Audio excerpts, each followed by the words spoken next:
जय श्री कृष्ण दोस्तों, कैसे हैं आप सभी। उम्मीद है आप सब बहुत अच्छे होंगे। दोस्तों, जैसा कि आप सभी जानते हैं, कार्तिक मास का महीना चल रहा है।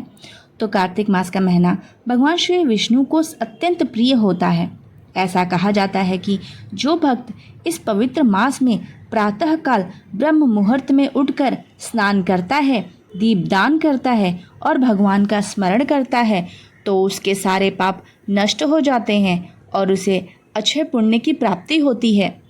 आज के इस वीडियो में हम जानेंगे कि कार्तिक मास में सुबह जल्दी उठकर स्नान किस विधि से करना चाहिए और भगवान का पूजन कैसे करें ताकि अधिकतम फल की प्राप्ति हो।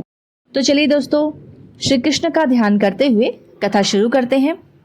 नारद जी बोले, जब 2 घड़ी रात बाकी रहे तब तुलसी की मृतिका, वस्त्र और कलश लेकर जलाशय पर जाएं। कार्तिक महीने में जहाँ कहीं भी प्रत्येक जलाशय के जल में स्नान करें। गर्म जल की अपेक्षा ठंडे जल में स्नान करने से 10 गुना पुण्य होता है। उससे 100 गुना पुण्य बाहरी कुएं के जल में स्नान करने से होता है। उससे अधिक पुण्य बावड़ी में और उससे भी अधिक पुण्य पोखर में स्नान करने से होता है। उससे 10 गुना झरने में और उससे भी अधिक पुण्य कार्तिक में नदी में स्नान करने से होता है। उससे भी 10 गुना पुण्य वहाँ होता है जहाँ 2 नदियों का संगम हो, और यदि कहीं 3 नदियों का संगम हो तब तो पुण्य की कोई सीमा ही नहीं। स्नान से पहले भगवान का ध्यान करके स्नानार्थ संकल्प करना चाहिए। फिर तीर्थ में उपस्थित देवताओं को क्रमशः अर्घ, आचमनीय आदि देना चाहिए। अर्घ मंत्र इस प्रकार है। हे कमलनाथु, आपको नमस्कार है। हे जलाशयी भगवान, आपको प्रणाम है। हे ऋषिकेश, आपको नमस्कार है। मेरे दिए अर्घ को आप ग्रहण करें। बैकुंठ, प्रयोग तथा बद्रिकाश्रम में जहाँ कहीं भगवान विष्णु गए वहाँ उन्होंने 3 प्रकार से अपना पांव रखा था। वहाँ पर ऋषि वेद यज्ञों सहित सभी देवता मेरी रक्षा करते रहें। हे जनार्दन, हे दामोदर, हे देवेश, आपको प्रसन्न करने हेतु मैं कार्तिक मास में विधि विधान से ब्रह्म मुहूर्त में स्नान कर रहा हूँ। आपकी कृपा से मेरे सभी पापों का नाश हो। हे प्रभु, कार्तिक मास में व्रत तथा विधि पूर्वक स्नान करने वाला मैं अर्घ देता हूँ। आप राधिका सहित ग्रहण करें। हे कृष्ण, हे बलशाली राक्षसों का संहार करने वाले भगवान, हे पापों का नाश करने वाले, कार्तिक मास में प्रतिदिन दिए हुए मेरे इस अर्घ द्वारा कार्तिक स्नान का व्रत करने वाला फल मुझे प्राप्त हो।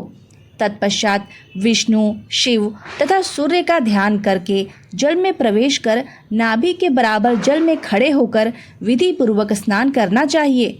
गृहस्थी को तिल और आंवले का चूर्ण लगाकर तथा विधवा स्त्री व यति को तुलसी की जड़ की मिट्टी लगाकर स्नान करना चाहिए। सप्तमी, अमावस्या, नवमी, त्रयोदशी, द्वितीया, दशमी आदि तिथियों को आंवला तथा तिल से स्नान करना वर्जित है। स्नान करते हुए निम्न शब्दों का उच्चारण करना चाहिए। जिस भक्ति भाव से भगवान ने देवताओं के कार्य के लिए 3 प्रकार का रूप धारण किया था, वही पापों का नाश करने वाले भगवान विष्णु अपनी कृपा से मुझे पवित्र बनाए। जो मनुष्य भगवान विष्णु की आज्ञा से कार्तिक व्रत करता है उसकी इंद्रादि सभी देवता रक्षा करते हैं, इसलिए वह मुझको पवित्र करें। बीजों, रहस्यों तथा यज्ञों सहित वेदों के मंत्र, कश्यप आदि ऋषि, इंद्रादि देवता मुझे पवित्र करें। अदिति आदि सभी नारियां, यज्ञ, सिद्ध, सर्प और समस्त औषधियाँ व तीनों लोकों के पहाड़ मुझे पवित्र करें।